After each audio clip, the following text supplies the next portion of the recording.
So we spent about, if my math is right and looking back, I think we spent about 35 videos talking about various aspects of C. Maybe a little more, maybe a little less. And we didn't cover everything in C, but we covered a big chunk of the language, the vast majority of it, certainly for common uses. Now we're going to talk about another language, HTML, and we're going to cover it in just one video. But that's going to be OK. That's going to actually become something you're going to get used to. Now that you have the fundamentals of one language, it's actually pretty easy to start learning others. And so we're going to start to step a little back and gloss over the basic differences between these languages and sort of leave you to it. There's a lot of really great resources on the internet, which we're going to start directing you towards because the internet is a vast repository of information. And so it's not like you'll be losing out necessarily by not having the information covered in a video. You'll still be able to get everything you need and use the knowledge you've already built up by understanding C to make the learning curve for these other languages actually a lot flatter, I promise. But let's talk about one language that's really fundamental for every web page, which is HTML. HTML is the hypertext markup language. HTML is a language, but it is not a programming language. HTML doesn't have variables. It doesn't have logic or functions or anything like that. We can't do any programming per se in HTML. Sometimes you'll hear people describe themselves as HTML programmers, which isn't entirely accurate. We can't write HTML programs. HTML is just used to mark up text. It's called a markup language.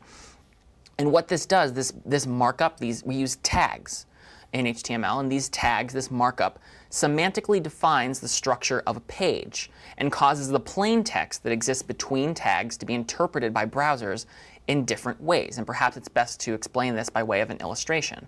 Here is a very simple HTML page, not an HTML program, again, an HTML page. And we know it's an HTML page because we've bounded everything with HTML tags. So this is what an HTML tag looks like. It's between angle brackets. And notice at the top we have HTML. And at the very bottom, after we've done what is apparently a lot of other HTML, we have angle bracket /HTML. So that sort of is the boundary between what is HTML and what is not. And of course, conventionally, just as you wrote all of your C programs with .c extensions, all of your HTML files will end with .html extensions.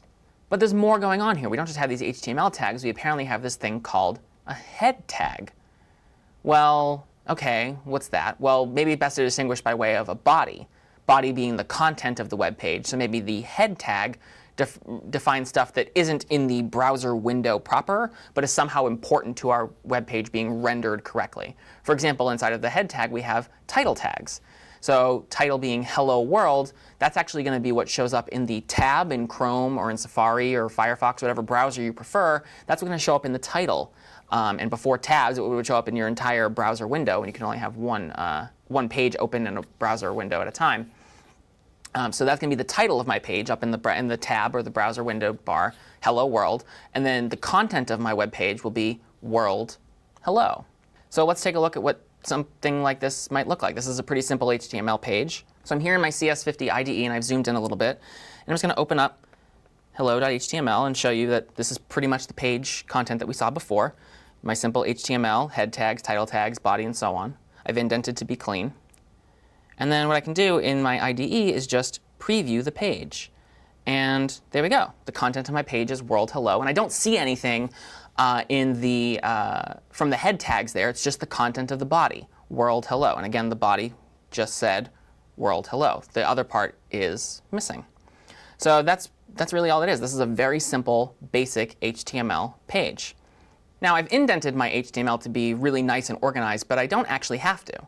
I could make it look pretty ugly, and this would still work. This would be the exact same web page. I've just gotten rid of all of the white space. As it turns out, white space is data. And so when we're sending data from sender to receiver, from server to client, data costs money. And so getting rid of white space is actually a good idea if you're somebody who serves up a lot of web content. It's a bad idea if you're somebody who's learning this stuff and you want to have it nicely organized. This is a lot easier to parse than this, but it's functionally identical. The indentation and stuff like that doesn't actually matter in HTML. All that matters is opening tags and closing tags in the correct order. Notice what happened here, though. The markup gives us a way to communicate extra information about what we've written. The hello world part was interpreted as the title, and the world hello part was interpreted as the content, or what should be visible on my web page. There are over 100 of these different tags and lots of great resources online to find them. We're going to talk about a few of them in this video, some of the really fundamental stuff, but we're not going to talk about it all because it would be exhaustive to do so. Another thing you can do, though, is open up developer tools. And if you recall from our video on HTTP, I explained how to open up developer tools. In Chrome, it's usually the F12 key to open up the developer toolbar. Then, instead of choosing the Network tab, you can choose the Elements tab. And if you load a web page, you'll actually see the HTML that creates that web page. And so you can learn a lot about HTML by looking at your favorite websites and seeing how they build the various pieces of them that you like. So maybe there's this cool pattern or something like that. How do they make it with HTML? Well, you can just open up to your developer tools and hover over that element and see exactly what HTML makes it. So that's a really good way to learn HTML, and I strongly recommend that you do it both to learn HTML and also to learn a little bit about some of the options available to you in developer tools, which will certainly come in handy as you begin doing more intensive web programming. So let's take a look at a couple of common HTML tags, and we'll jump and take a look at what these tags would also render as by looking at some files in my IDE. So here are three very basic tags for tweaking the visual appearance of text. There's B tags, I tags, and U tags, and respectively what they do is render the text between them in bold, italics, and underlining. So let's see what that would look like on an actual web page in my IDE. So here in my IDE, I have a file called biu.html, biu.html just being bold, italics, underlining. I'll open it up, and we'll see that here I have this text is B tags bold, this text is I tags italic, and this text is U tags underlined. What is this going to look like? Well, again, all I have to do is go over here to my browser, my file browser, click Preview, and this is what comes up. The text in between the B tags is indeed now bold. The text in between the I tags is indeed now italic. And the text in between the U tags is indeed now underlined. So that's pretty good. We now know how to make text look a little more fancy or draw emphasis to certain things. Another couple of common tags here are paragraph tags, P, and header tags, which I've rendered here as HX. These P tags, these paragraph tags, break your text up into paragraphs. It's not enough to just hit Enter and leave spaces, because the computer's only going to do what you tell it to do, and it ignores white space for the most part. So we can't just hit Enter and expect our computer to interpret that we want to start a new paragraph. We have to very explicitly say, this is one paragraph, this is another, by enclosing each in a set of P tags. And we also have these options for H tags, these header tags. We have 6 different levels of headers, 1, 2, 3, 4, 5, and 6, which are progressively larger and larger headers, and they get smaller and smaller and smaller and smaller. So we have a top level header, a second level header, and so on and so on. Let's take a look at maybe some P tags and some header tags in action on a web page. So here in my IDE, I have a file called ph.html, ph being paragraphs and header tags. We'll open that up. There's a lot going on here because I've put some lorem ipsum, some just random text in here, so I'll zoom out a little bit because there's so much going on. But notice that I have, at the very top here, I have an H1, a level 1 header tag. Then I have a paragraph, which is just a bunch of random text, lorem ipsum, just default standard filling in text. So I have 2 paragraphs inside of that level 1 header. And then down below, I have a level 2 header here on line 24, a second level header, and another 2 paragraphs.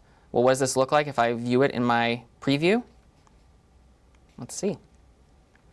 So notice that the first level header here is actually quite a bit bigger than the second level header. So we used H1 tags. And notice that the P tags allow us to break things out into paragraphs. If we had gotten rid of those P tags and actually just put enters or returns in between what we hoped would be the different paragraphs, they would all just slam together, and it wouldn't have this nice paragraph separation with space above and below. And so that's what paragraph tags and header tags are commonly used to do, to draw attention to portions of our web page in that way. Next up are some tags that we use to build lists on our web page. So we have unordered lists, ULs, which are just bulleted lists, ordered lists, which are numbered, OLs, and inside of either one of those, we need to have sets of how to indicate list items, LI. And so we have open UL tag, and we put items inside of it, and then when we're done with that, we can close the UL tag. And similarly, can we have an ordered or numbered list and put list items inside of that. So let's take a look at a couple of lists and what they would render as on CS50 IDE. So I have here in my IDE a file called lists.html. Let's take a look. And notice here I have an unordered list of with 5 things in it. And then I have an ordered list, and I've changed the tag a little bit, right? I've said start equals 6. It turns out with an ordered list, I can set the starting point wherever I want. By default, it'll be 1 by just adding this so-called attribute to my OL tag. And so this list will start counting at 6. So the elements of that numbered list should be 6, 7, 8, 9, 10, because there are 5 elements in the list, as opposed to 1, 2, 3, 4, 5, which would be the case if I had said OL without specifying the start attribute. So we'll just preview this so you can get a sense for what's going on here. And there we go. There's my list. The first 5 elements are unordered or bulleted lists.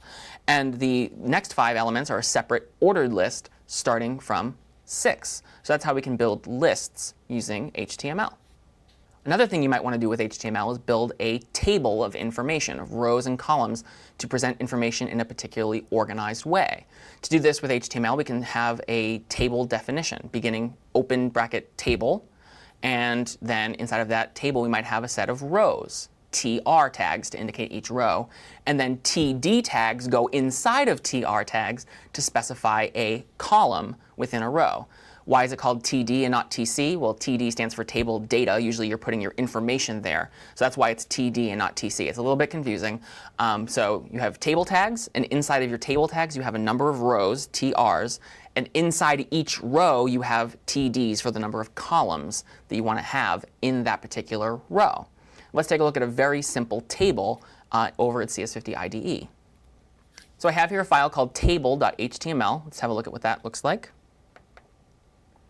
There's a lot going on here, but notice I have a table open. I'm starting the definition of a table. And then in my first row, I apparently have 4 columns, 1, 2, 3, 4. And then I'm done with that row. Then I start another row and do 2, 4, 6, 8, finish that row. Do another row, 3, 6, 9, 12. And then a last row, 4, 8, 12, and though it's a little cut off here, 16. I finish that row, I finish the table, and then I'm done with my HTML. What does this look like? Well, it's not really much to see. I've clearly organized my information in a somewhat more organized way, but it's not super pretty here. And we're going to deal with that when we talk about CSS. We'll revisit this idea of what we're due to make a table maybe formatted a little bit better. But I do still have 4 rows, each of which has 4 columns. And really what this amounts to is a very simple 4x4 multiplication table. All right, just a few more tags we'll talk about. Let's talk about the concept of an HTML form. So you may have seen this in the context of logging into a web page. Usually you type in your username, you type in your password, and you're good to go. That would be the beginning of a form. Skipping over div for a second, we also have inputs, which kind of fit inside of forms. These are the elements that you're actually typing into, or the radio buttons you're ticking, or the check boxes that you're ticking off. So these go inside of forms, and they comprise basically each row of the form if your form is formatted well. Then there's this concept of a div, which doesn't really fit in any particular category of tags like the ones I've been doing previously. It just sort of demarcates the beginning of some arbitrary division, div, of the page. There's no visual break. There's no line. It's not set off as a separate chunk automatically. You'd have to style it that way to do that. It just sort of says, I want a piece of space on my web page, and I'm just going to call it this division of my page. We can put stuff inside of divs, and in fact, when we head over to IDE in a second, we'll see that I'm putting my form inside of a div. So I have here in my IDE a file called divform.html. Let's open it up. Notice that, like I said, a div is kind of arbitrary, right? It doesn't really mean anything, so I have an arbitrary first division of my page. And then inside of another div later on, starting on line 8, I have this form. And inside of the form, I have a number of inputs, fields of the form. So I have a field whose name is A, which doesn't really mean anything right now, that apparently takes text, another one that takes password, another that's a radio button, another that's a checkbox, and another that's a submit button. Well, what does this all actually look like? Well, let's take a look. We'll open it up in our preview window. Notice that this arbitrary first division, there's no visual separation here. It didn't really do anything, right? Well, and then I have my form. And I didn't do any special formatting, so the form is just one big row of information. If I had formatted my form differently, I might have it line by line by line. But I didn't do any styling. Again, we're not talking about CSS here. We're just talking about HTML. Well, in my text form, I can type, remember that forms of type text, so I can put my name. In my password, I can type my password. And because that field is of type password, you don't know what my password is. It's all dots. I can also choose to tick off a radio button or tick off a checkbox. Or I could submit my form. And I didn't do anything, so when I submit my form, the page just refreshes. But I could perhaps configure my submit button to do something else. And we'll see what we could do with that in a future video on PHP. But this builds a very simple form that we can use to have users interact and submit information to our website. One last comment before we move on to some other tags are to take a look at this input tag one more time. Notice that I've highlighted it in the ends of the tag in red. Every other tag we've seen so far has had a beginning and an end, an opening tag and a closing tag.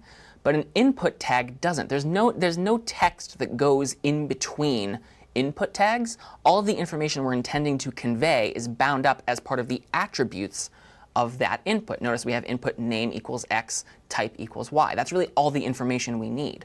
This is called a self-closing tag. It doesn't require an opening and a close because all the information is contained inside of the tag and its attributes. So sometimes you'll see this too. So just be aware that if you have a tag that is entirely self-contained, it opens and closes itself with the open angle bracket on the left and the slash angle bracket on the right. We'll see another one of those right now with image tags as well. Before we talk about images, we need to talk about hyperlinks. If we want our web page to be interactive and move us around, it would be nice to be able to click on one of those, what has typically been a blue link. This is actually how we build a hyperlink in our web page. And interestingly enough, there's another HTML tag called link, which is not a hyperlink. A here stands for anchor, and that's how we indicate a hyperlink. href equals X means go to web page X. And everything between the open A tag and the close A tag is what's going to be that underlined blue text that looks like a link that we're familiar with. Below that, we have an image tag, which is a self-closing tag for displaying an image located at X. And you might be able to change that image by specifying width and height and other attributes in that ... there. At the very bottom here, we have a very interesting looking tag that doesn't have a closing tag. It's !doc_type HTML. So HTML has been around since the early 1990s for building web pages, and it's undergone several revisions since then. Most recently, in 2014, it underwent a revision called HTML5, which is now the current sort of de facto HTML standard. To indicate that our web pages are written using HTML5, this is how we start off. It can be omitted, but what that basically means is you can't use any of the tags that are HTML5 tags, those new tags. So we always start off, if we're using HTML5, and all the tags we've talked about previously are not HTML5 tags, but this would indicate that HTML5 tags will be present. And so we have !doc_type HTML, which is at the very beginning of our HTML file. And then after that point, we actually have our HTML open tag and proceed from there. The last one is a comment tag, which looks slightly different too. It starts off with angle bracket !, but no closing bracket. In between those two elements there is where you write your comments. And let's take a look at images and comments and links in CS50 IDE. So I have here a file called imagelink.html, which I'm going to open up. And notice I've got a couple of comments here, in my HTML comments. So just like in C and other programming languages, HTML, despite being a markup language, does have the ability to have comments. And so I'm apparently going to place a picture of Rick Astley somewhere between this div tag, this arbitrary division. Apparently that file is located at rick.jpg, which if we head back over to my file tree for a second, is a file that exists in the current directory. So that's OK. I can reference it. Then I can have internal links. So notice on line 11 here, my href is hello.html. So that just refers to hello.html, which exists in the current directory. And then I can also have external links by just specifying HTTPS to indicate that I'm not talking about a file in my current directory. I'm talking about a file that exists somewhere on the internet, which I have to request using the HTTP protocol. So let's take a look at what this page might look like and get ready for a picture of Rick Astley to show up on your screen. So we'll preview this. There's Rick Astley at the very top in this arbitrary division I put at the top. And then down below, I have my links, right? I have a link to hello.html. And if I click that, I get moved over to this page that we're very familiar with from the very beginning of our program. If I pop that page open again, if I pop image link open one more time, I can also go externally to CS50's website. And there we see, if I'll zoom out a little bit here, we'll see CS50's website sort of embedded in the middle of our page. So I was able to make an internal link as well as an external link. The last rule with HTML that we're going to talk about here is that your HTML should be well formed. And see, we talked a lot about the various syntax of things. In HTML, the syntax really revolves around tags. Every tag you open needs to be closed. And in fact, every tag you open should be closed in reverse order. So if you open a bold tag, an italic tag, and then an underline tag to do all three to a particular set of text, you should close them in reverse order. So if you opened bold, italic, underline, you want to close underline, italic, bold. This sort of encapsulation is what keeps HTML nice and organized. Unlike C, though, syntax errors won't actually cripple your HTML, possibly. Your HTML may be not well formed, but would still work. And so these errors can sort of slide by. It's up to you to really be vigilant. Sometimes they will fail, but sometimes you can get away with it. It can be a really difficult task, though, to keep track of when you opened a tag, when you closed it. And it can be, especially as your HTML files get bigger and bigger, you'll want some help. And there are online validator tools that you can use to have a look at your web page and see if it's well-formed HTML. And you should definitely take a look at those and start to use them as you begin doing some work with HTML, writing HTML, just so you get some good habits about organizing your HTML in a good way and good style, and making sure that you're not doing anything that could create a syntax error that would cause you a bit of a problem down the road. I'm Doug Lloyd. This is CS50.